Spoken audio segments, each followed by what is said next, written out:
Stacey and Chase Boo. As East Coast Radio, we are always going to make it our mission to always give you credible information. Now, everyone's been talking about the Hantavirus, and now it has hit a lot closer to home, and the department have a lot to say about this because people are panicking left, right, and center.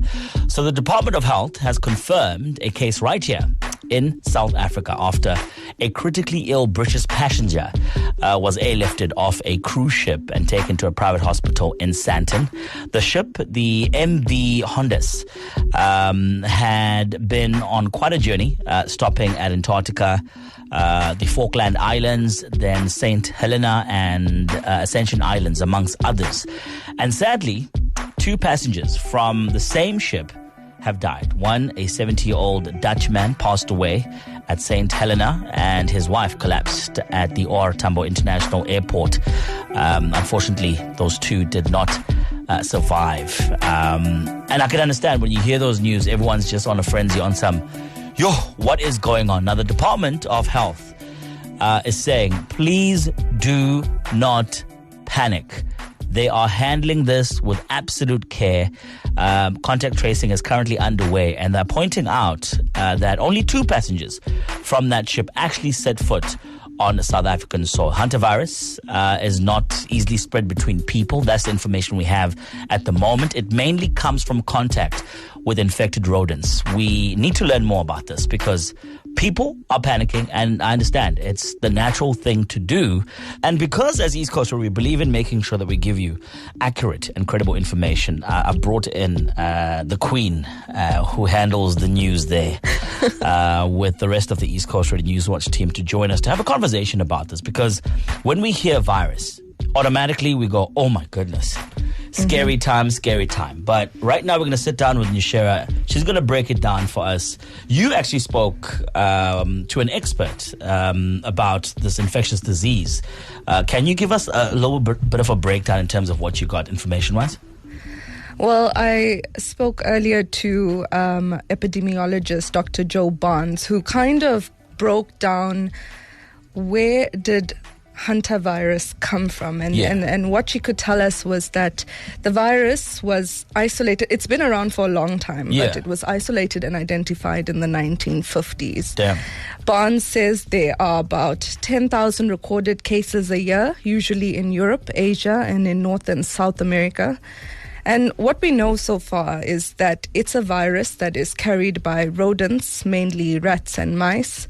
How it's passed, and this is a bit stomach churning, is through infected rodent droppings, urine or saliva. Once it's dried up, the particles can become airborne. When inhaled, you present with symptoms within 2 or 3 weeks. There are 2 forms of the disease, and one is far more dangerous than the other. The first is marked by sudden fever, headaches, blurred vision, and nausea. The second causes acute breathing distress, muscle aches, and fever, and can be fatal in up to half of those cases. The form of the virus on this ship has not been confirmed, but we do know that 2 people died on the vessel. The wife of one of those victims collapsed at OR Tambo International Airport. She later died at a local facility, and a British national is being treated at a hospital in Gauteng currently. Yeah, also, man, if you are experiencing any of those symptoms that Nishera mentioned, please make sure that you get medical assistance ASAP. Now, Nishera, my question is, and when I heard people having a conversation about this, I was like, why did they bring the patients here, and what does it mean for us? Should we be worried? Well, Spoo, there are 2 reasons: proximity and specialized care. This all sort of happened near the island of St Helena, which is near us. Dr. Barnes says the island was most likely not prepared to handle this situation, whereas South Africa has some of the best specialist facilities and medical professionals to deal with this case. The surviving British national is being treated in isolation. I repeat, in isolation, at a facility in Sandton. Our National Health Department has begun working with the NICD to to perform contact tracing on the imported cases. The department says the hantavirus risk in South Africa at this stage remains extremely low. And the World Health Organization has also released a statement. They say the situation is being closely monitored. They also are reiterating that we are currently at a very low risk. Yeah. So there's no need or cause to panic at the moment.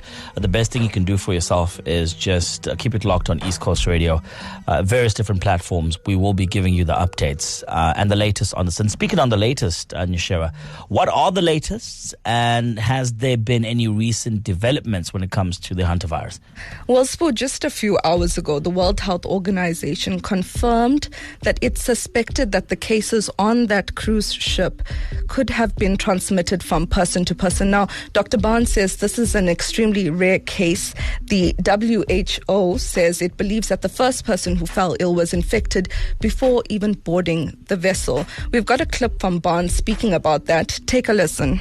It is very, very rarely transmitted from human to human. It is transmitted by the droppings and the urine, even if it was dried, particularly by breathing the dust. When you're cleaning out a storeroom where there have been rats and mice that are infected or were infected, you're cleaning out those droppings. The dust flies into the air. You can breathe it in. Here's the good news. On the whole, for countries that have never had it before, the risk is extremely low because we don't have deer mouse. The pulmonary syndrome is associated with a deer mouse.